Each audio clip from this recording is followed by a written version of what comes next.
बहुत दिन बाद एक लंबे अंतराल के बाद आज अपन जय फिर इकट्ठे जगन्नाथ। हुए हैं और आज स्वपन नयो ग्रंथ चतुश्लोकी प्रारंभ कर रहे हैं। जाकि आप सभी सत्रार्थियों को हार्दिक बधाई। और षोडश ग्रंथ के क्रम के अंतर्गत आते हुए ये 10वें क्रम को ग्रंथ है। और क्या मैं एक बात में जरूर कहूँगा, चतुश्लोकी ग्रंथ के अंतर्गत ये बात मुझको आपको कहे कि अपन ने जो पुष्टि मार्ग की जो साधना प्रणाली है, वह साधना प्रणाली के मैंने बहुत पहले शायद यमुनाष्टक के वक्त 2017 की बात हो गई, 5 साल पहले की बात हो गई, तो शायद कोई याद होए न होए। लेकिन पुष्टि मार्ग की साधना प्रणाली के 4 अंग अपन ने विचार करे थे। मैंने शरणागति, भक्ति, सेवा और समर्पण।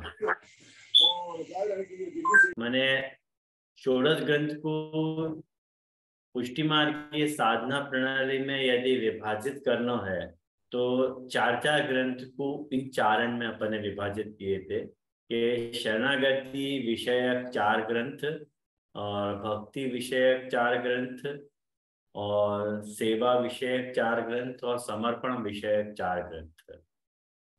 अब शरणागति के अंतर्गत बाल बोध, विवेक धैर्याश्रय, कृष्णाश्रय और पंचपद्यानी, ये 4 ग्रंथ थे। तो हमें सो लगभग शरणागति के अपने 3 ग्रंथ हो गए। बाल बोध पूर्व भयो है, विवेक धैर्याश्रय अपन ने देखे और कृष्णाश्रय देख लियो। और जहां तक भक्ति की बात है तो अपन ने भक्ति के अंतर्गत आते हुए खाली एक ग्रंथ देखियो है, यमुनाष्टक। वह कड़ी को दूसरा ग्रंथ चतुश्लोकी है जो आज से अपन प्रारंभ करेंगे। और जहां तक सेवा की बात है तो सिद्धांत मुक्तावली, पुष्टि प्रवाह मर्यादा, ये 2 ही ग्रंथ अपन ने सेवा के निरूपक अपन ने देखे हैं। संन्यास निर्णय और सेवा फल, ये 2 ग्रंथ सेवा के निरूपक ग्रंथ अपने बाकी हैं। और अंत तो गत्वा समर्पण के 4 ग्रंथ जो हैं वो हमें सो सिद्धांत रहस्य हो गयो, नवरत्नम हो गयो, अंतःकरण प्रबोध हो गयो। अब आपको भी एक ग्रंथ बच्यो है, निरोध लक्षणम ग्रंथ बच्यो है। तो शरणागति और समर्पण को एक एक ग्रंथ बच्यो है। लेकिन आज अपन भक्ति विषयक जो 4 ग्रंथ हैं, यमुनाष्टक, चतुश्लोकी, भक्ति वर्धिनी और जलभेद, वह सो आज अपन चतुश्लोकी को प्रारंभ कर रहे हैं। चतुश्लोकी ग्रंथ के अंतर्गत अपन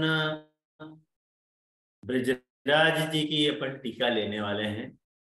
और जाके आप लोगों के पास पहले से ही मूल विराज रही होगी, और कोई कारण से यदि आपके पास वो टीका विराजमान नहीं है तो नेट पे अवेलेबल है ही, आप लोग डाउनलोड कर ही सको हो। मेरी वेबसाइट पे भी चतुश्लोकी मूल ग्रंथ विराज रहे है, तो वहां से भी आप डाउनलोड कर सको हो।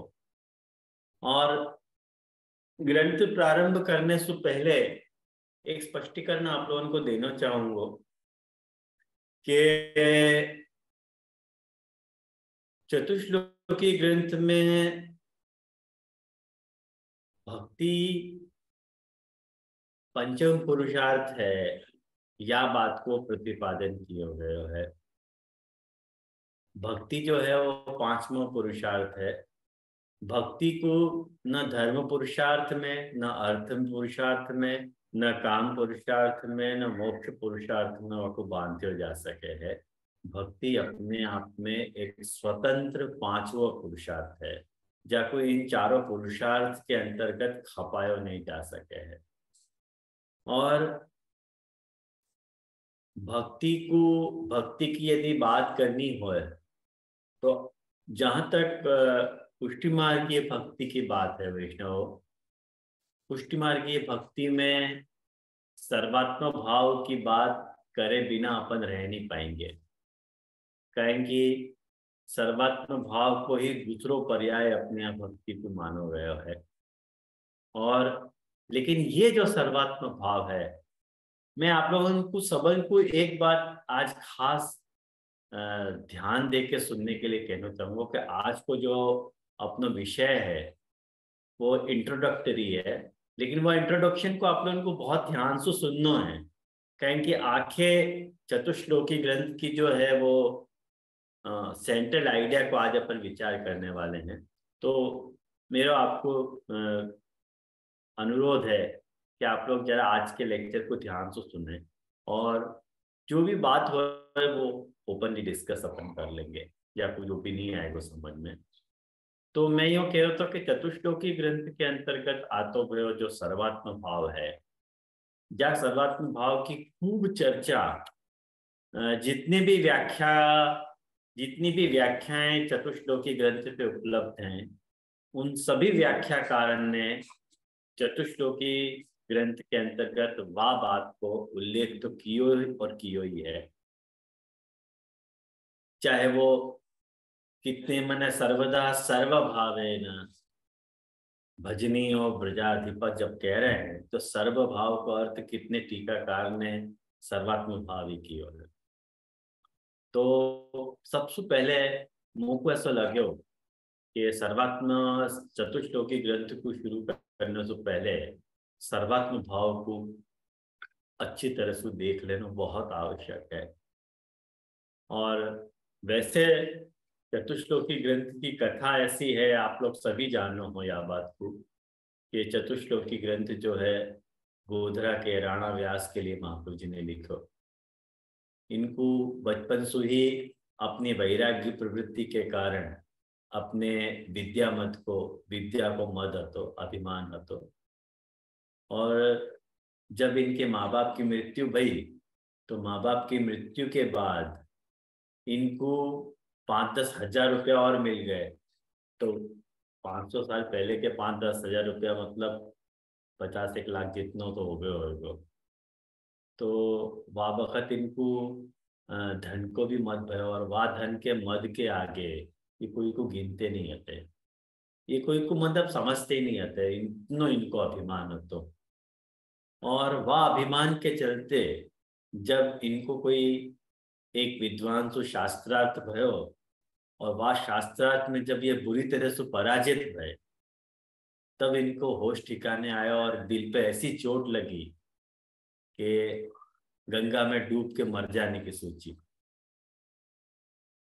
और जब ये गंगा में डूब के मरने जा रहे थे, वह वक्त जो है महाप्रभु जी वहां पधारे और कृष्णदास मेघनसु चर्चा कर रहे थे कि जो स्वतः ही जानबूझ के जो आत्महत्या करे है, बाकी क्या गति है। तो महाप्रभु जी ने कि सर्प की योनि को प्राप्त हो गए। तो बहुत घबरा गए। अपन आत्महत्या को विचार कब आवे कि जब अपने को अपनी मन की चीज नहीं मिले, जब दिल पे अपने ठेस लगे, जब अपने को आत्महत्या करने का विचार आवे। जैसे कोई को जहर खाने की इच्छा हो है, कोई गंगा में डूब के मर जाने की इच्छा हो है, तरह तरह की बातें हैं। तो इनको अपने विद्यावत के कारण इतना उनको वाको आघात पहुंचो कि इन्होंने गंगा में डूबने की सोची। और वाको गोसाई महाप्रभु जी ने आज्ञा करी कि नहीं सर्प की योनि प्राप्त करे। और तब इनको अपना स्वरूप ज्ञान भयो, महाप्रभु जी को भी स्वरूप ज्ञान भयो, और महाप्रभु जी ने इनको चतुश्लोकी ग्रंथ पढ़ाया।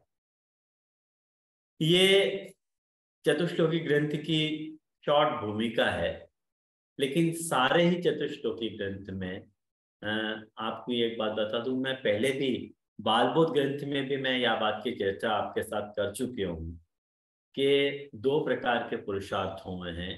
एक स्वतः पुरुषार्थ हुए है और एक परतः पुरुषार्थ हुए है। स्वतः पुरुषार्थ वाको क्या हैं कि जो अपन अपने प्रयासन से करें, जहाँ में अपने खुद को परमाने जो अपने आप में पुरुषार्थ हो गए, कोई दूसरे के लिए वो पुरुषार्थ नहीं हुए। जैसे एक बात समझो कि धर्म अपन क्यों करें, धर्म धर्म धर्म पुरुषार्थ अपन क्यों करें, धर्म को निर्वाह अपन क्यों करें, मोक्ष प्राप्ति के लिए। तो धर्म जो है वो परतः पुरुषार्थ है।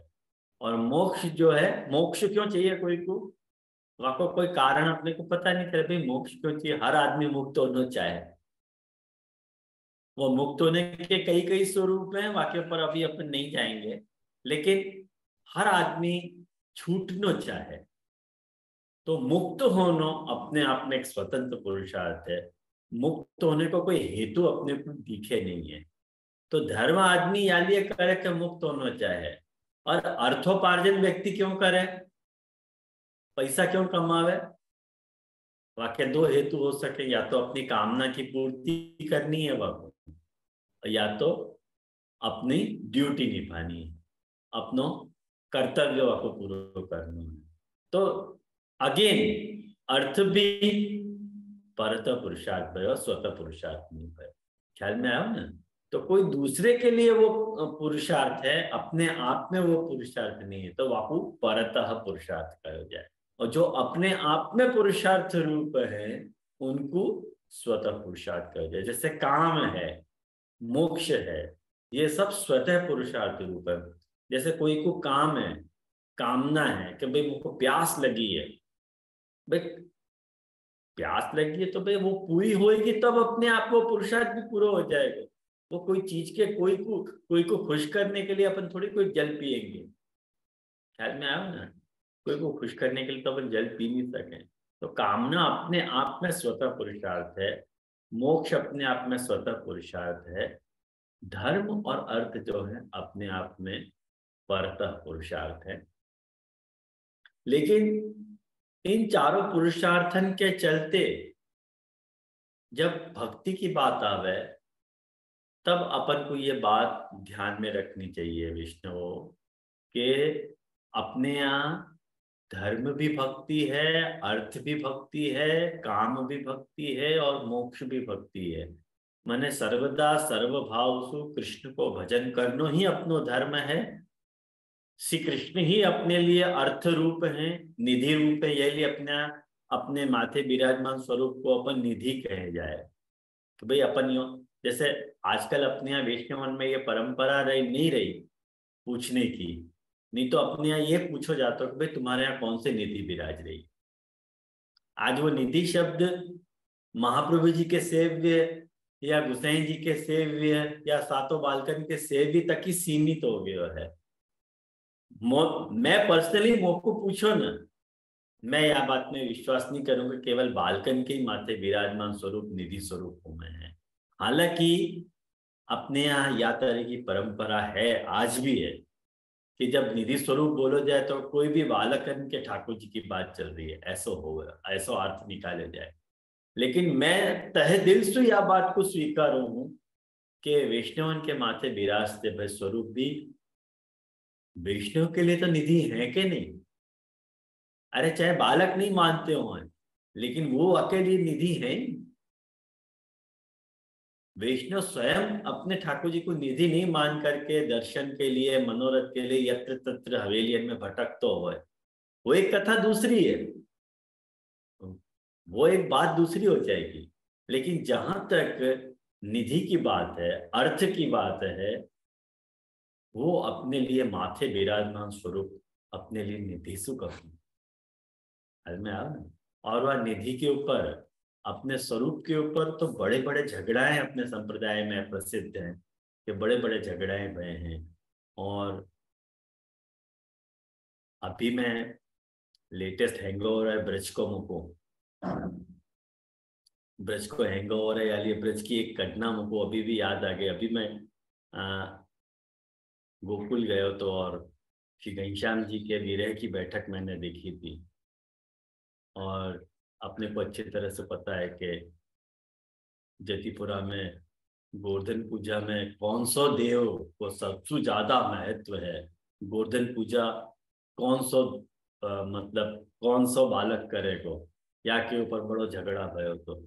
और सब बालक ने कहे कि भाई हमारे ठाकुर जी बड़े तो हम करेंगे हम करेंगे।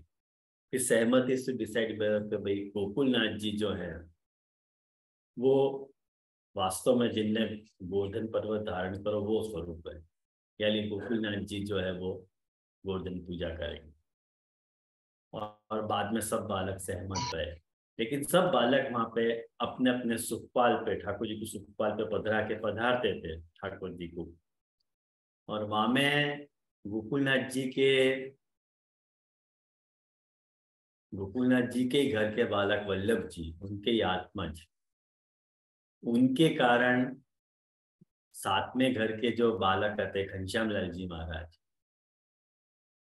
वो चौथी गादी मतलब गोकुलनाथ जी से अलग हो गए और करके वल्लभ जी के ही कारण अलग भय, ऐसा अपने यहाँ वचनामृतन में प्राप्त हुए है प्रसंग। और जब सातवें घर को और चौथे घर को जो कोठा घर है वो एक ही है, तो मन उनकी दीवार आपस में सटी हुई थी, तो वहीं पे सुखपाल रखे जाते थे।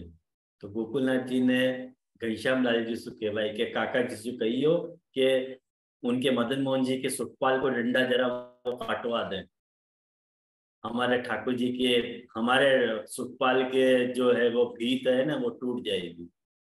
अब सुखपाल रखने से भीत कैसे टूटेगी, लेकिन वल्लभ जी को छेड़ने की आदत थी थोड़ी, तो उनने कहवा दी घनश्याम लाल जी से, और घनश्याम लाल जी को भी मिर्च लग गई। घनश्याम लाल जी ने कही कि भाई बाबा को कहियो कि तुम्हारे दुख सुई में दादा सो अलग भयो हूँ, कोई ये डंडा हमारे ठाकुर जी के सुखपाल को डंडा कोई हालत में कम नहीं हुए, कटेगो नहीं। ऐसे कैसे हमने जाके वल्लभ जी से कहवा दी, और वल्लभ जी ने कही कोई बात नहीं, थोड़े से दिन में मैं मजा चखाई दूंगा, ऐसे कही। और यह बात को वैष्णव देखो निधि स्वरूप में जो केवल तो झगड़ा इतना ज्यादा हो है कि थोड़े ही दिन में उष्ण काल के दिन आए, और उष्ण काल के दिनन में घनश्याम जी जो है वो चौक में ठाकुर जी को पढ़ाते, खुले चौबारे में। और जब खुले चौक में जब पढ़ते ठाकुर जी, गर्मी के दिन आते और रात भर पंखा की सेवा करते घनश्याम जी। और रात भर जब घनश्याम जी पंखा की सेवा करते, तब जाके रात के अंधेरे में वल्लभ जी जो है वो पीछे के कोठा के रास्ता से नीचे उतरे, और जहाँ चौक में ठाकुर जी पढ़ रहे थे वहां आए तो हलचल भई। अब ये घनश्याम जी ने अपने भाव के कारण आंख नहीं खोली, उनने की ठाकुर जी सामने जी की क्या गुप्त लीला है अपन को क्या मालूम। अपन आंख खोले बिना वो पंखा करते रहे, और वल्लभ जी ने चादर हटाई और एक मदन मोहन जी और एक स्वामी जी लेके भाग गए। और भाग के तुरंत जो हती वो सिंध की एक डोकरी हती, जाको गोकुलनाथ जी की सेवा को मानो रहा था, तो और वाकू बुलवाई कि वाकू बुलाओ, खबास बुलाने को लेके आए वाकू। अब जब लेके आए तब खवास ने कही कि भाई आने कही कि भाई मुझको गोकुलनाथ जी की सेवा को मनोरथ के, तो गोकुलनाथ जी ने आज्ञा करी, वल्लभ जी ने आज्ञा करी कि भाई देखो गोकुलनाथ जी की सेवा को मनोरथ हतो, लेकिन तेरे माथे ही मदन मोहन जी और सामने जी पतरा रहो। एक सामने जी वहीं छोड़ दिए, आप लोगों को पता होना चाहिए मदन मोहन जी के दो सामने जी हैं। तो एक मदन मोहन जी और सामने जी लेके वल्लभ जी आ गए, और वो डोकरी को देके वो सिंध भिजवा दी, और रातों रात को रवाना कर दियो, दिए बाकी देश की सीमा से बाहर निकाल दियो। और सुबह यहाँ हल्ला मचो, स्वामी जी के, मदन मोहन जी और स्वामी जी के लेके गायब है। और घनश्याम जी की तो हालत खराब हो गई, उनने तो बहुत सारे बालकन ने भोजन नहीं किए 3-4 दिन तक। वाके बाद फिर गोकुलनाथ जी पधारे और समझाए, तो उनकी हालत उनसे देखी नहीं गई। तो वल्लभ गोकुलनाथ जी ने वही के वही वक्त भरे वैष्णव समाज में श्राप दियो कि जाने मेरे घन्नू को दिल दुखायो है ना, वो निर्वंश चलो जाइयो। यानी चौथे बालक को श्राप है कि भाई वाको वंश नहीं चलते, और वाको परिणाम आज तक भुगत ही रहे। हमारे बड़े मंदिर में भी हमने देखी है ये बात। तो और वाके बाद जो है 60 बरस के बाद वो जब डोकरी बूढ़ी होके वृद्ध होकर के वापस जब नाथद द्वारा आई, और जब सेवा कर रही थी तो श्रीनाथ जी के शाकगर की सेवा करती, और वो एक दिन शंखनाद को समय और घंटानाद भय, और यह डोकरी ने कही कि भाई वो अधूरी सेवा छोड़ के जावे लगी, क्योंकि बाकी अभी मदन मोहन जी सामने विराज रहे थे। तो शाकरिया ने कही कि अरे भाई सेवा तो पूरी करके जाओ। डोकरी ने कही कि नहीं नहीं, मुझको सेवा में पहुंचना नहीं। तो शाकरिया बाबा ने कही कि भाई तेरे यहाँ का निधि विराज रहे हो कोई, कि क्या मालूम वो निधि तो, ऐसे बोल गई वो आवेश में। और ये ऐसी की ऐसी बात आने दाऊ जी महाराज को जाके कह दी, बाबा खट के जो तिल का था। तो हाँ, तो दाऊ जी महाराज ने सुनी तो कि अरे ये हो ना हो, ये अपने ठाकुर जी हो सके। तुरंत दाऊ जी महाराज बा डोकरी के घर पधारे।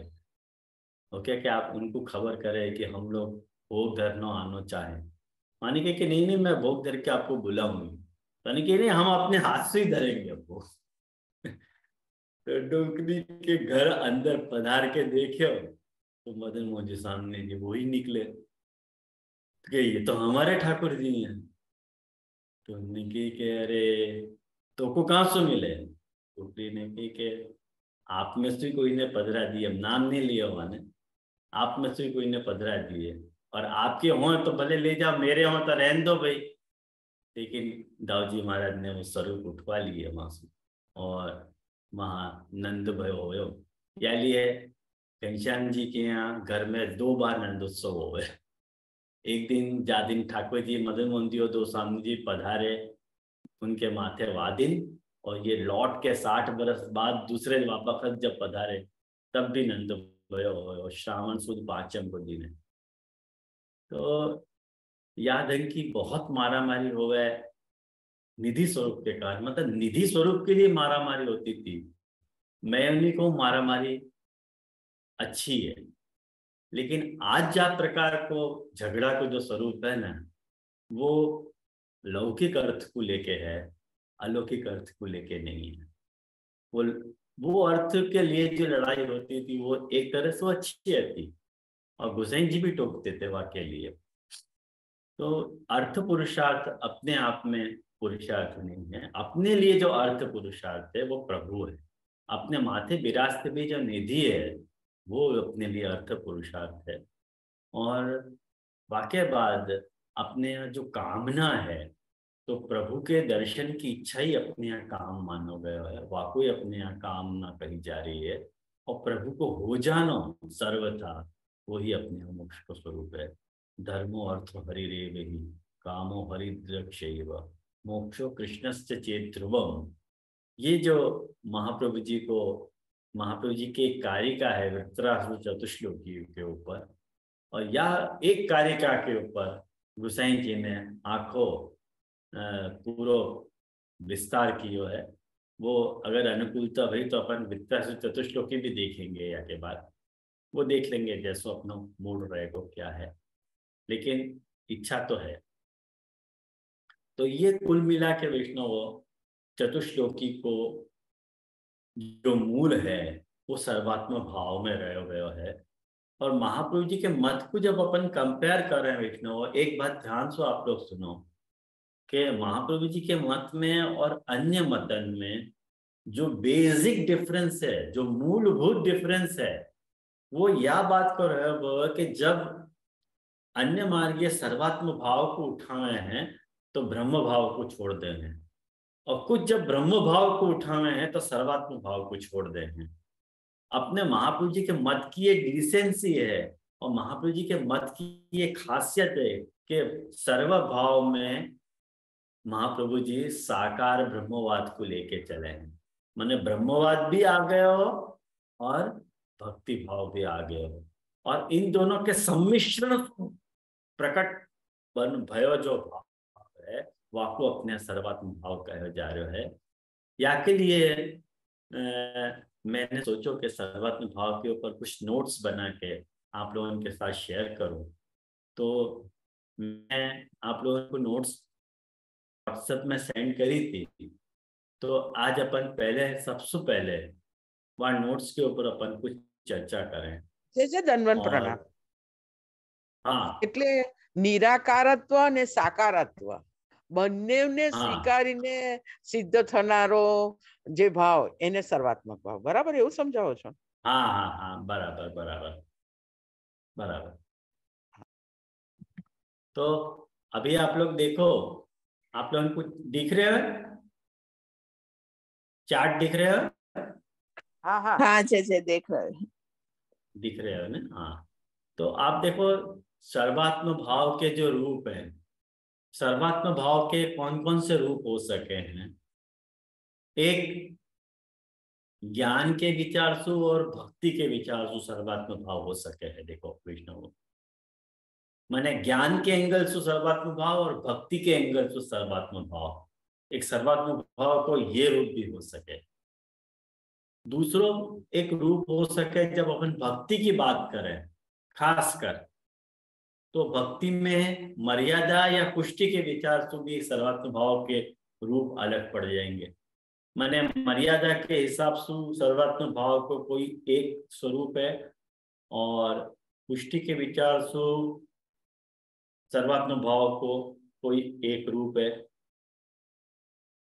और तीसरो एक जो सर्वात्म भाव को रूप बन रहा है, वो मर्यादा पुष्टि भक्ति में, मर्यादा भक्ति या पुष्टि भक्ति में साधन या फल के विचार से भी सर्वात्म भाव को एक रूप है। कि मर्यादा भक्ति में साधन के एंगल से सर्वात्म भाव को क्या स्वरूप होना चाहिए, या को भी विचार किया गया है।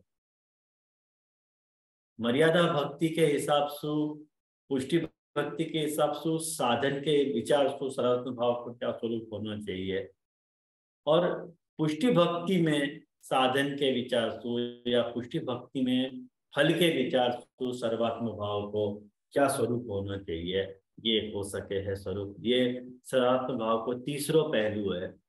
और सर्वात्म भाव को जो चौथा पहलू है वैष्णव, वह चौथे पहलू की यदि अपन बात करें तो पुष्टि भक्ति की जो फला अवस्था है, साधना अवस्था की बात नहीं कर रहा हूं, फला अवस्था की बात कर रहा हूं। वह फला अवस्था में संयोग के विचार से सर्वात्म भाव और विप्रयोग के विचार से सर्वात्म भाव, ये सर्वात्म भाव के इतने पहलू अपने सामने दृष्टिगोचर अपने को हुए हैं। और भी हो सके हैं, यूं मत सोच के चलो कि इतने ही हैं, लेकिन अपन ने विचार के लिए इतने सर्वात्म भाव के पहलू सोचे हैं।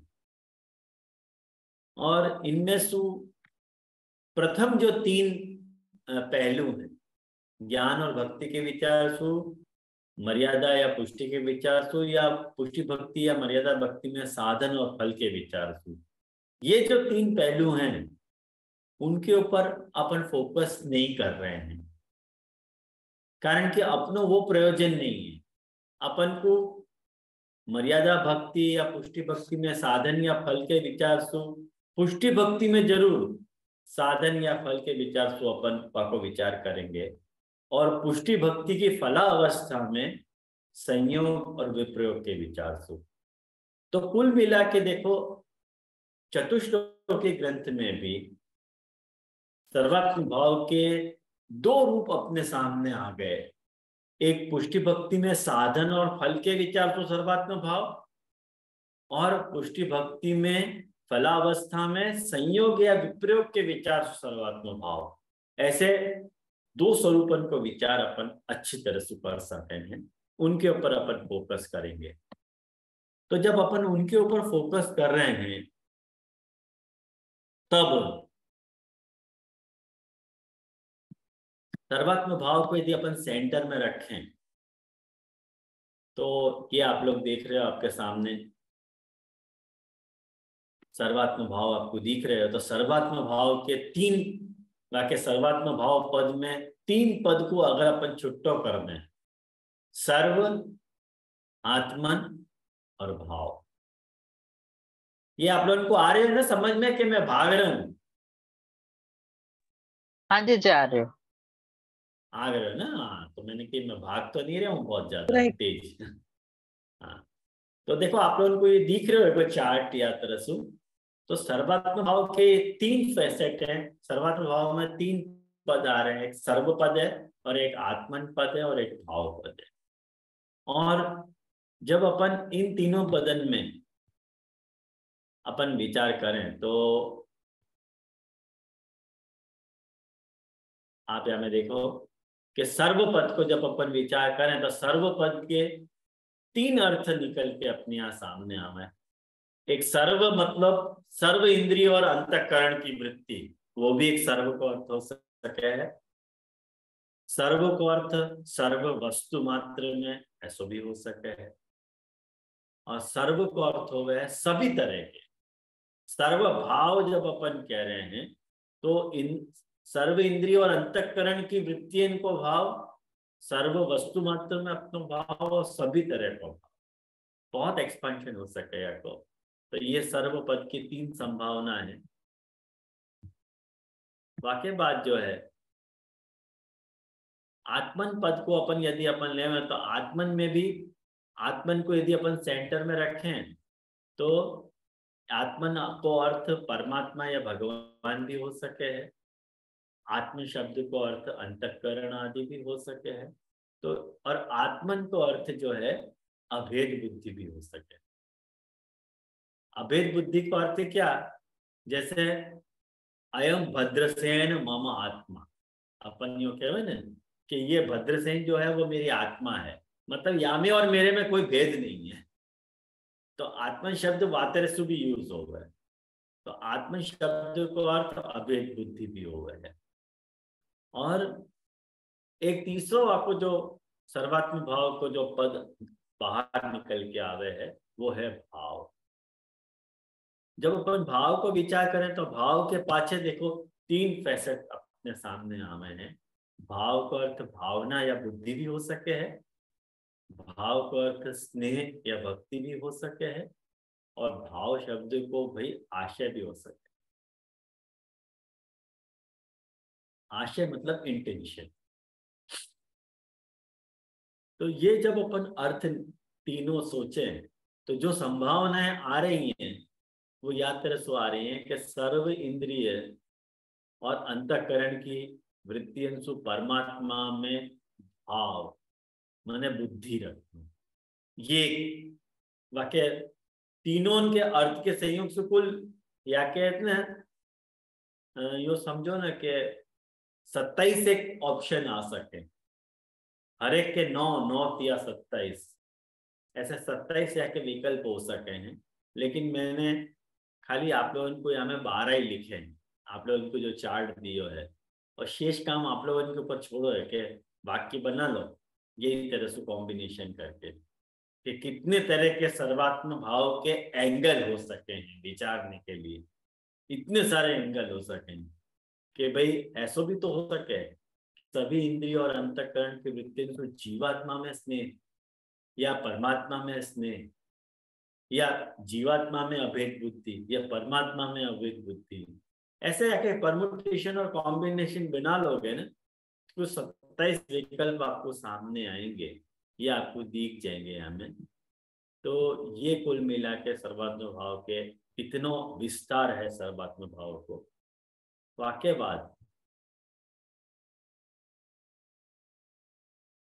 बाद एक और सर्वात्म भाव के मैंने दूसरी नोट्स भी आपको दी हो, तो वह सर्वात्म भाव में जो खास वैष्णव समझने लायक बात है जो आज अपन को खास विचारनी है, ये आप लोग ध्यान से देखो। यह बात को आपको दिख रहा होगा सर्वात्म भाव। हमेशा अपन सर्वात्म भाव की बात करते हैं हमेशा, लेकिन जब अपन ध्यान से महाप्रभु जी के मत को यदि अपन ध्यान से देखें तो महाप्रभु जी ने सर्वात्म भाव को 2 दृष्टि से सर्वात्म भाव को विभाजन किया है। एक लीला की दृष्टि से सर्वात्म भाव और एक कर्तव्य की दृष्टि से सर्वात्म भाव। ये बात आप लोग पहले समझे कि नहीं, बाद में अपन स्वरूप और स्वभाव की बात करेंगे। कम ऑन टेल मी, पहले यहाँ में आप लोग क्या समझे?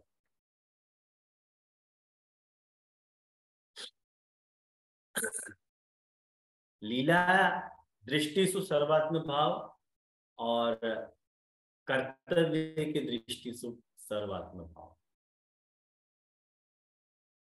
या में आप लोगों को क्या समझ में आई? पहले आप लोग में से इंटरेक्शन करोगे तो बात खुलेगी, नहीं तो मैं बोलते जाऊंगा, फिर क्लास जैसा नहीं लगेगा। मैं बोलूं?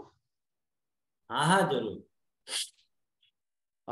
जो कर्तव्य दृष्टि से करना सर्वात्मक भाव है, वो मैं हाँ। ऐसा समझ रही हूँ कि वो जो साधन मीन्स के पहले ब्रह्म भाव, सर्व पदार्थ में महात्मना रूप से, और जब लीला का प्रश्न आता है, मैं पोते पोते मीन्स के जो सेव्य स्वरूप है उसको ही अनुभूति करना, फिर कोई भी जगत की कोई पण पदार्थ हो पर उसमें वो पदार्थ का एहसास नहीं होना, पोते अपने स्वरूप के साथ जो पदार्थ का जिस लीला से जैसे संबंध हो, वो ही संबंध का अनुभव करने।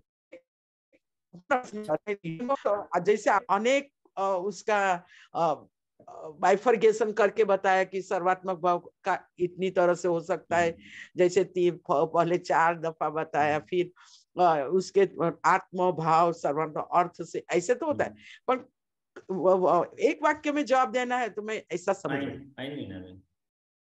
और कोई?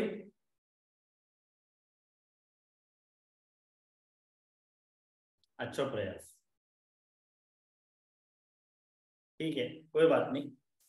तो देखो, एक बात आपको मैं बताऊं, ध्यान से सुनो या बात को, कि जैसे समझ बराबर है। हाँ मीना बहन, मैं वही को एक्सप्लेन कर रहा हूँ, वह कोई अच्छी तरह से एक्सप्लेन करके आप लोगों को समझा रहा हूँ। वैसे हाँ, वैसे अपन सब यह बात को जाने हैं कि गोपी जनन के भावन को अपन अनुसरण करें, ये बात अपन स्वीकारें कि नहीं?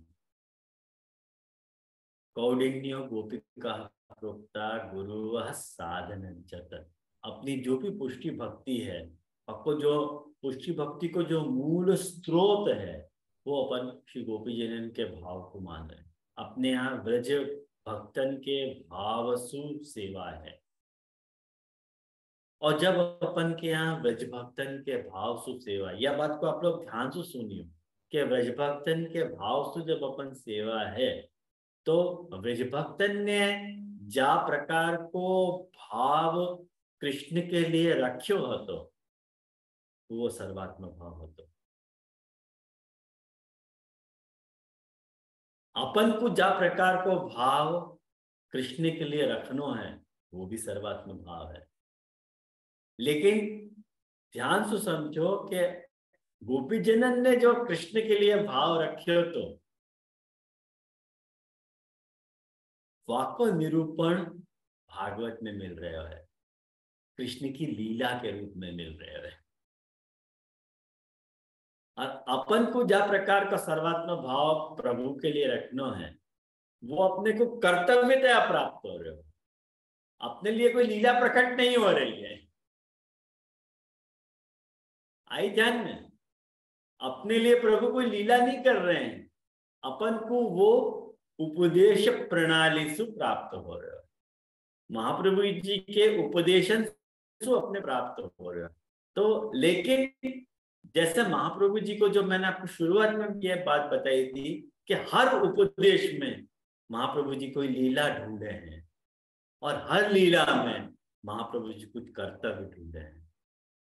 तो महाप्रभु जी ने कर्तव्य ढूंढो है षोडश ग्रंथन में, और महाप्रभु जी ने लीला ढूंढी है सुबोधनी जी में। सुबोधनी जी इत्यादि ग्रंथन में जहां भी सर्वात्म भाव का निरूपण आयो है, वो लीला दृष्टया आयो है, और षोडश ग्रंथ इत्यादि में जहां भी सर्वात्म भाव को निरूपण आयो है, वो कर्तव्य दृष्टया आयो है। वहां महाप्रभु जी अपने को उपदेश सर्वात्म भाव को देना चाह रहे कि कैसे तुमको वह सर्वात्म भाव को अपनी लाइफ में एग्जीक्यूट करना, वह सर्वात्म भाव को निर्वहन करना के जो दिशा निर्देश है, वो है कर्तव्य दृष्टि सु आतो सर्वात्म भाव। और जब अपन श्री गोपी जनन के भाव को अनुसरण कर रहे हैं, और गोपी जनन ने जा प्रकार को सर्वात्म भाव रखियो हो, तो वो प्रकार को जो सर्वात्म भाव है वैष्णव, वो जो है वैष्णव ध्यान से सुनो ये बात, ध्यान से समझिए ये बात कि वो 6 गीतन में आ रहे है सर्वात्मक भाव। कौन से 6 गीत? वेणु गीत, गोपी गीत, युगल गीत, भ्रमर गीत, प्रणय गीत और उपालंभ गीत। ये 6 गीत हैं। अब मजेदार बात वैष्णवयाम में यह है, मजेदार बात यह है कि वेणु गीत प्रकरण के अंतर्गत आतो भयो जो सर्वात्म भाव होए वो धर्मी प्रकरण में आ रहा है। गोपी गीत प्रकरणगत सर्वात्म भाव जो है वो यश प्रकरण के अंतर्गत आ रहा है। कहें कि अपन ऐसा विभाजन क्यों कर रहे हैं? कहें कि देखो, सर्वात्म भाव को निरूपण यदि इन 6 गीतन में आ रहे हो है तो 6 गीत में आ रहा मतलब षट धर्म है, तो षट धर्मन में इनको विभाजित करो, षट धर्मन में इनको विभाजित करो। और षट धर्मन में जब अपन इनको इन 6 गीतन को विभाजित करें तो कौन से गीत में ठाकुर जी के कौन से धर्म को प्रकटन भयो है, या को जब अपन देखें ना या दृष्टि से सर्वात्म भाव को, कि सर्वात्म भाव धर्मी प्रकरण की लाइट में, सर्वात्म भाव यश प्रकरण की लाइट में, सर्वात्म भाव ज्ञान प्रकरण की लाइट में, कि जब ज्ञान गोपी जनन के ऊपर या ब्रज भक्तन के ऊपर हावी होए तब सर्वात्म भाव को मूड कैसा रहे है, जब उनके ऊपर यश हावी रहे है तब सर्वात्म भाव को स्वरूप और वह को स्वभाव कैसे प्रकट हुए है। ये एक देखने की स्टाइल है। जब युगल गीत मतलब ज्ञान युगल गीत हुए है तब वो ठाकुर मने सर्वात्म भाव के ज्ञान वाला एंगल को सर्वात्म भाव उजागर हो गए है। तो कुल मिला के जो 6 गीतन में 6 गीत भगवत लीलात्मक स्वरूप होने के कारण, 6 गीत भगवत लीला, वो भगवत लीला अपने आप में एक स्वरूप ही है, कारण की कथा भी अपने यहाँ स्वरूपात्मिका है। वह न्याय से अपन देखें तो 6 लीला भगवत स्वरूप होने के कारण उन 6 लीला में भगवत आत्मकता को दर्शन करने के लिए अपन उन 6 गीतन में 6 धर्मन को विभाजन कर रहे हैं। और उन 6 धर्मन के विभाजन में वेणु गीत जो है वो धर्मी प्रकरण में आवे है, गोपी गीत यश प्रकरण में आवे है, प्रणय गीत ऐश्वर्य प्रकरण में आवे है, युगल गीत ज्ञान प्रकरण में आवे है, भ्रमर गीत ज्ञान प्रकरण में आवे है पुनः, और उपालंभ गीत जो है वो श्री प्रकरण में आवे है। वेणु गीत को अगर आपको मूल भागवत के अनुसार देखना है तो 21वां अध्याय, दशम स्कंद को 21वां अध्याय। જે ઉપાલંબ ગીત એટલે ઉદ્ધવજી ને જે એ આપે છે એ ઉપાલંબ? હા, એ ઉપાલંબ. ફાઇન. વાહ મીનાબેન, ઉપાલંબ એટલે ઠપકો આપવો એમ. એટલે આપણે જે ભ્રમર ગીત કહીએ ને એ જ ને? ભ્રમર ગીત ની અંતર્ગત ભ્રમર ગીત નહીં, ભ્રમર ગીત અલગ છે હો પાછળ. હું તમને કહું, એક મિનિટ. ઉપાલંબ ગીત જે છે ને 39મો અધ્યાય દશમ સ્કંદનો મૂળ ભાગવતનો, આકુરુજીની વ્રજયાત્રા થઈ 38મા અધ્યાયમાં, પછી 39મા અધ્યાયમાં કૃષ્ણ અને બલરામનું જે મથુરા ગમન છે એ અધ્યાયની વાત કરું છું. એ અધ્યાયમાં 19 થી લઈને 30 સુધીના જે શ્લોક છે, 1930.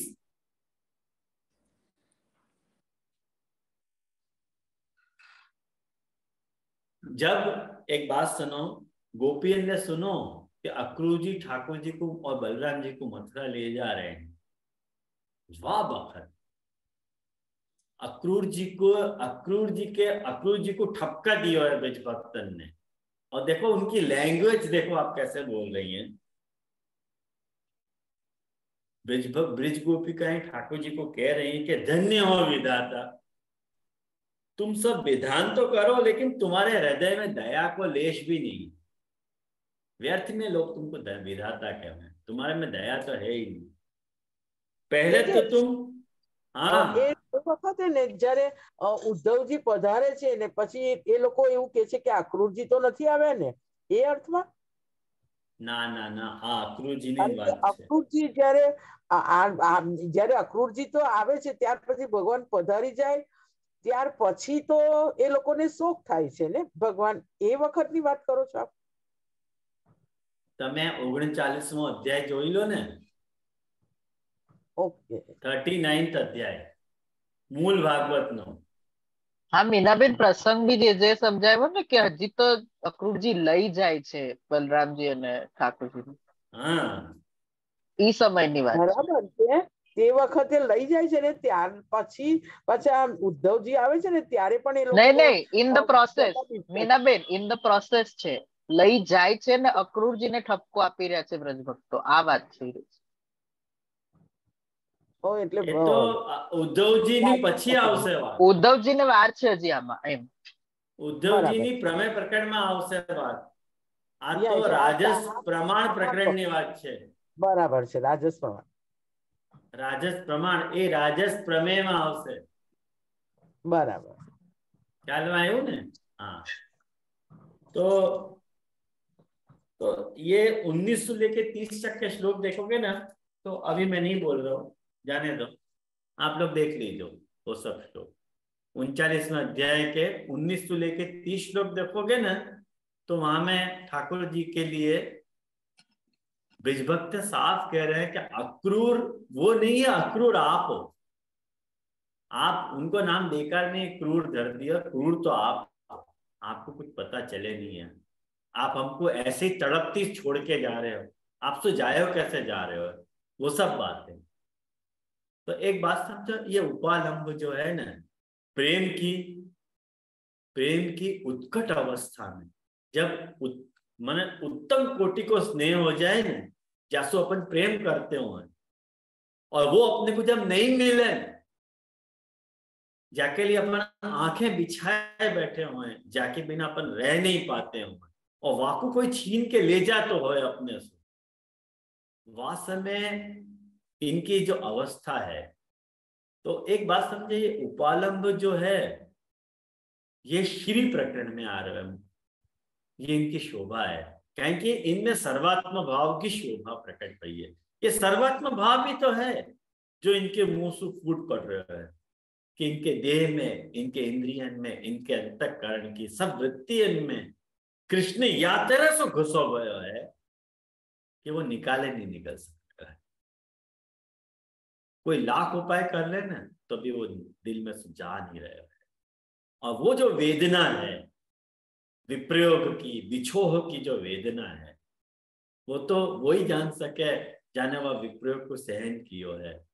जाकू लगे वही जान बिथा, पर पीर को को उपहास करे ना, और नेक सी कांकरी जाही लगे, वो तो पीर ते नेक हु धीर करे. अपन खाली वर्णन कर सकें कि वाह बखत कैसी पीड़ा भई होगी, वाह बखत कैसी पीड़ा भई होगी, मने अपन खाली अनुमान लगा सकें, लेकिन जा बखत वो वह विरह को भोगे है ना, वाको अपन जब तक अपन को वह तरह को विप्रयोग नहीं होवे ना, अपन वो अवस्था को पहचान नहीं पा सकते. ख्याल में आया ना? तो ये सर्वात्म भाव के लीलात्मक दृष्टि से ये सर्वात्म भाव के इतने सारे प्रभेद हैं, जो एक सर्वात्म भाव को एक अलग ही स्वरूप अपने को देखने को मिले हैं लीला दृष्टि से. लीला दृष्टि से जो सर्वात्म भाव है वो जब ठाकुर जी के ऐश्वर्य धर्म को प्रकाश जब ब्रजभक्तन के अंतर्गत हुए, तब सर्वात्म भाव को कैसो स्वरूप प्रकट हुए है जब उनके. हाँ बोलूं? नहीं जी, आप कंप्लीट कर लीजिए, बहुत सिली डाउट है तो यार मैंने कुछ बीच में इंटरप्ट नहीं किया, सॉरी. हाँ, तो मतलब जब ठाकुर जी को मतलब ज्ञान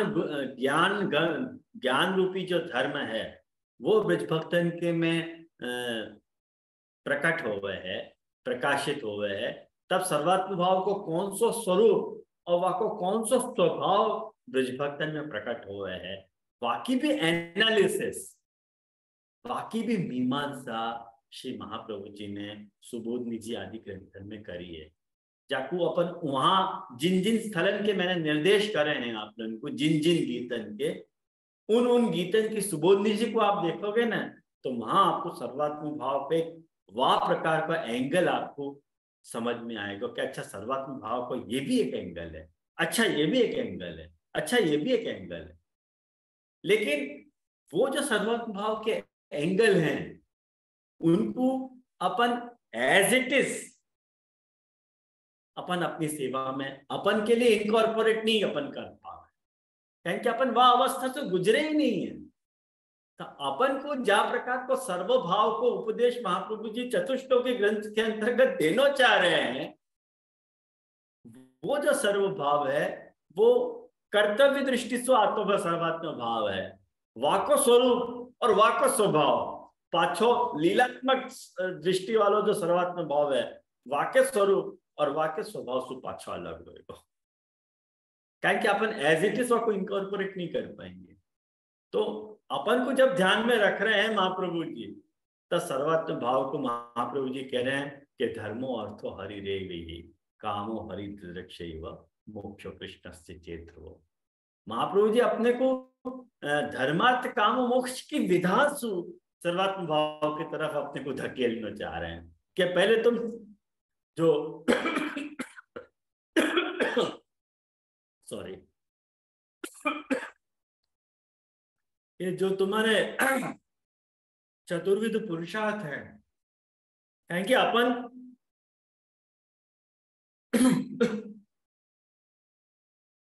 अपन चतुर्विध पुरुषार्थ से एफिलिएटेड है, अपन चतुर्विध पुरुषार्थ से कनेक्टेड है, तो अपन को वो लैंग्वेज समझ में आ रही है सर्वात्म भाव की।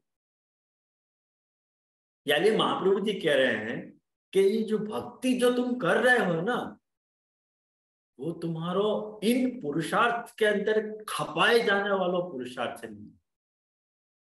भक्ति जो है अपने आप में एक स्वतंत्र पंचम पुरुषार्थ है, और जब अपन भक्ति को एज ए पंचम पुरुषार्थ अपने हृदय में जब अपन स्थापित कर ले रहे हैं, तो वो सर्वात्म। ये बात आप मैंने कंप्लीट कर लिया, अब तुम बोल पा रहे। नहीं जो वो जो आपने 6 गीत कहे ना, वो 6 गीत को कौन से कैटेगरीज में हो, तो वो थोड़ा कंफ्यूजन हो, तो यार ये मैं पूछना चाह रहा था कि आप एक बार रिपीट करेंगे तो मैं लिख सकूं। वैसे क्या क्या कौन सी बात जो आपने षड्विध पुरुषार्थ आपने कहे, वेणु गीत, युगल गीत, गोपी गीत, भ्रमर गीत को, वो पार्ट। वेणु गीत जो है वो उमंग धर्मी प्रकरण के अंतर्गत आ रहा है, और गोपी गीत जो है वो यश प्रकरण के अंतर्गत आ रहा है, युगल गीत जो है वो ज्ञान प्रकरण के अंतर्गत आ रहा है, और भ्रमर गीत पुनः ज्ञान के अंतर्गत आ रहा है, और जहां तक प्रणय गीत है वो ऐश्वर्य प्रकरण के अंतर्गत आ रहा है, और दूसरा कौन सा रह गया, उपालम, वो श्री प्रकरण के अंतर्गत आ रहे हैं। तो वही क्वेश्चन कंटिन्यू तो कि वो वैराग्य वालों पार्ट जानबूझ के छोड़ो है या कोई इंटेंशन है? वीर भी तो छूटो है। हाँ, वीर भी छूट, दो छूटे हैं, राइट, क्योंकि धर्मी से स्टार्ट हुए हम लोग यूजुअली ऐश्वर्य वीर यशस्वी, तो धर्मी से स्टार्ट हुए। अब एक बात है ना, कोई जबरदस्ती ठोक पीट के बैठाने वाली बात तो है नहीं, वो तो सही करके जो जहाँ फिट हो रहा है अकेले, अब क्रम से अपन को बैठा नहीं है करके ऐसे नहीं बैठाया है। जो बात अपने को स्फुरित होती वही बात है, जो स्फुट होती वही बात है, वो अपन ने कह दिए। अच्छा अच्छा, या के लिए देख ज्ञान को रिपीट किया है। हाँ बराबर। युगल और भ्रमर में ज्ञान को रिपीट किया है, क्या कि बराबर। वहां ज्ञान ही तो बोल रहे हैं ना। हम्म। ये जो उपदेश भ्रमर गीत में अभी जो मीना बिन पूछ रहे थे हाँ कि उनने उनने उनको रिवर्स उनको उत्तर दियो, ऊधो सूधो है गयो सुन गोपीन के वचन। वो ज्ञान ही तो बोल रहे हैं ना। सही और बात। युगल गीत में भी तो अगर देखे तो वो उनको वह तरह का नॉलेज गेन हो रही है ना, गैदर हो रही है। युगल गीत में उनको वेणु को भी नाच सुनाई दे रहा है, और प्लस उनको वो वाको वेणु को असर जहां पे हो रहा है वो भी उनको पता चल रही है। हाँ वेणु गीत में क्या हो रहा है, खाली वेणु को नाच सुनाई दे रहा है, और वहां ठाकुर जी वेणु नाच कर रहे हैं, तो वाको अपने ऐश्वर्य प्रकरण के वाको वाको मन धर्म। वाको इम्पैक्ट इतना है, वहां में ईश्वरी सामर्थ्य प्रभु की प्रकट हो रही है कि जब वेणु बज रही है तो कहाँ पे वाकई इफेक्ट हो रही है, वो बराबर। वर्णन है। हाँ वो वर्णन वातरसु है। हाँ પ્રણય ગીતના અર્થમાં તો ઐશ્વર્ય એ રીતના આવશે ને કે ગોપીજનોએ ભગવાને એમને જે પ્રશ્ન કર્યા એના અનુલક્ષીને 10 શ્લોકમાં પ્રભુએ પ્રશ્ન કર્યો ને 11 શ્લોક સુધી એમને જે વર્ણન કર્યું ને ઠાકોરજીને જવાબ આપ્યો, એ પ્રણય ગીત ને એ પ્રણય ગીત છે, એ રાઈટ છે, એ ઐશ્વર્યમાં આવશે, એટલે એ રીતે મેં લીધું બરાબર, એ ઐશ્વર્યમાં આવશે, કારણ કે તાસામ વાચો જયંતી થયો ને, એમની વાણી જીતી ગઈ ને, તો ત્યાં ઐશ્વર્ય લીલાનો પ્રકટન બરાબર છે. મને થોડુંક પેલું ભ્રમર ગીતમાં એવું હતું કે વૈરાગ્ય લઈ બી શકાય, જ્ઞાન જ છે આમ તો, પ્રમેય સાધન પ્રકરણ એ નામ છે, પ્રમેય રૂપતા છે, પણ મેં કીધું કે પછી બ્રજભક્તોનો દોષ નિવૃત્ત થઈ ગયો અને પ્રભુના સર્વાત્મક ભાવને પ્રાપ્ત થયા, એટલે મેં કીધું એમને વૈરાગ્ય એ રીતે મેં પોતે વિચાર કર્યો. હો, નહીં તો આમ તો જ્ઞાન જ છે, પણ એ દ્રષ્ટિએ વૈરાગ્ય ધર્મ લઈ શકાય એમ, એટલે જબરજસ્તી વાત કરી છે. હા ના તો વિચાર કરીએ તો હમણાં તો જે લાગ્યું એ કહ્યું છે, આપણે વિચાર કરશું એ વાત ઉપર પણ, બરોબર.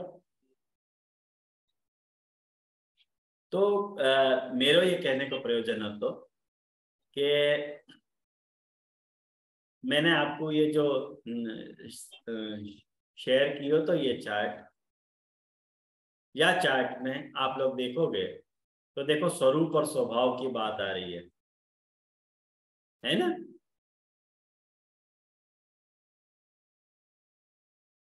यहाँ पे आप में देखो सर्वात्म भाव लीला निरूपण दृष्टया और कर्तव्योपदेश दृष्टया, जब अपन सर्वात्म भाव कह रहे हैं तो कर्तव्य उपदेश दृष्टया भी वह स्वरूप और वह स्वभाव क्या होएगा, और लीला निरूपण दृष्टया भी वह स्वरूप और स्वभाव क्या होएगा, या को भी विचार अलग होएगा।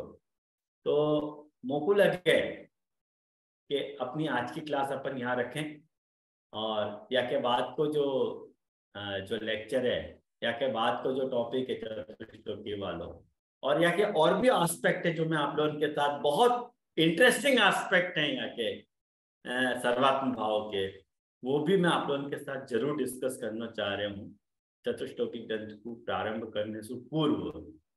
तो अपन रविवार को वापस मिले, और कल मैं बिजी હતો या फिर कल मैं क्लास नहीं रख पाया हो, तो वैसे मैंने आज रखी क्लास। तो सबको ही ग्रंथ प्रारंभ की बधाई एक बार, और आज की दृष्टि में भी आज के क्लास में भी यदि कुछ अस्पष्टता रह गई हो तो पूछ सकते हैं। हाँ जी, एक छोटी सी हती, आपने जो चार्ट शेयर किए थे ना, वहां में आपने कर्तव्य उपदेश और लीला निरूपण दृष्टया कही थी, तो वो जो वामे है ना, तो एक समझ लो तो कि हमेशा सर्वात्म भाव को फल तरीके समझ्यो है अभी तक, कि एक प्रकार को हाँ फल दृष्टि सर्वात्म भाव में आवे। तो ये कर्तव्य उपदेश तैयार वो कैसे समझ लो, क्योंकि अगर कर्तव्य उपदेश की तरह मतलब हम लोग, महाप्रभु जी ने कहा है ऐसे करवे कु, तो हाँ जासो सर्वात्म भाव मिलेगो, तो वो साधन जासो सर्वात्म भाव मिलेगो फलतया, ऐसे यहाँ आप समझाना चाह रहे हो, या दो प्रकार के अलग अलग सर्वात्म भाव है? देख अपन प्रैक्टिस जब पुष्टि इन प्रैक्टिस एंड हाँ हाँ। अपन देख पुष्टि भक्ति की जब अपन बात कर रहे हैं, पुष्टि भक्ति के अंतर का सर्वात्म भाव, तो वाक्य अपन दो ब्रांच में डिवाइड करेंगे, साधन और फल के विचार से, हम्म और दूसरा वाक्य जो एंगल होगा संयोग और विप्रयोग के विचार से। हम्म फल में, फलावस्था में एक साधन और फल के विचार से सर्वात्म भाव, और एक दूसरो सर्वात्म भाव को विचार होगा फलावस्था में संयोग और विप्रयोग के विचार से। तो सबसे पहले अपन कर्तव्योपदेश दृष्टया जो सर्वात्म भाव है, वहां में साधन और फल के विचार से सर्वात्म भाव को स्वरूप और वह स्वभाव क्या होना चाहिए, वह को अपन नेक्स्ट क्लास में डिस्कशन करेंगे। और अगर वो डिस्कशन वह क्लास में पूरा हो गया तो अपन वाक्य ऊपर भी स्विच ओवर होंगे। वाक्य एक अलग मैंने चार्ट बनाया है, वो मैंने अभी तुम लोगों को शेयर नहीं किया है, वो करूंगा शेयर, थोड़ा अधूरा है चार्ट वो। हाँ जैसे, क्योंकि मेन चीज सुनियो कितनी बार है सर्वात्म भाव पर ऐसे कई बार स्पष्ट नहीं भयो है कि ये जो है ये डेफिनेशन है सर्वात्म भाव की, ये बस या के आगे कछु नहीं, वो कभी समझो नहीं, या लिए कंफ्यूजन बातें होते रहे कि कर्तव्य उपदेश, ये वापिस नहीं सुनियो कि कर्तव्य उपदेश तो एक है और लीला, तो बात हिसाब से समझो नहीं है ना, तो थोड़ो या लिए प्रश्न आ गया तो। नहीं नहीं, लेकिन आप लोगों को ये बात आज जो मैंने आपको समझाई बात, वो क्लिक भई के नहीं, बस इतना मैं जानना चाह रहा था, वो आपको समझ में आई कि नहीं? बस अगर उषा आई बेन। समझ में तो हाँ अच्छा। जे जे आप निशा बोलो, हाँ निशा निशा बोलो। बेन। हाँ दंडवत प्रणाम। जे जे चतुश्लोकी में आप कौन सी टीका लेने वाले हैं आप? ब्रजराज जी। व्रजराज जी की मैंने हाँ शायद सुनियो नहीं होगा। हाँ व्रज ओके। अच्छा। हाँ हाँ हाँ। तो आज अपन यहाँ रखते हैं दंडवत प्रणाम। आश्रय के पद के साथ।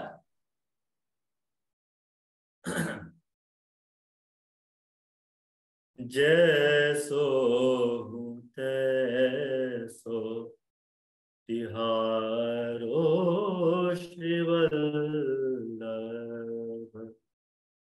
अब जीन छाड़ देहो मोहि करते, जैसो तैसो तिहारो श्रीवल्लभ, बाँह गए की लाज मान धर हो, नाही भरोसो मोहि साधन बलते, तुम त्यज और ठोर नहीं मोह, ये पाचा सर्वात्म भाव है।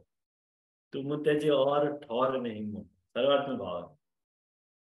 जासो जाय कहो दुख भरते, रसिक शिरोमणि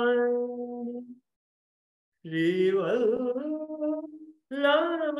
प्रभु, राखो मोहि चरण शरण भव डरते, जैसो तैसो तिहारो श्रीवल्लभ तिहारो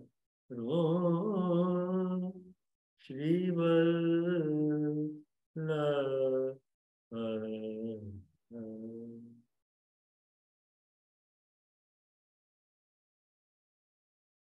हाँ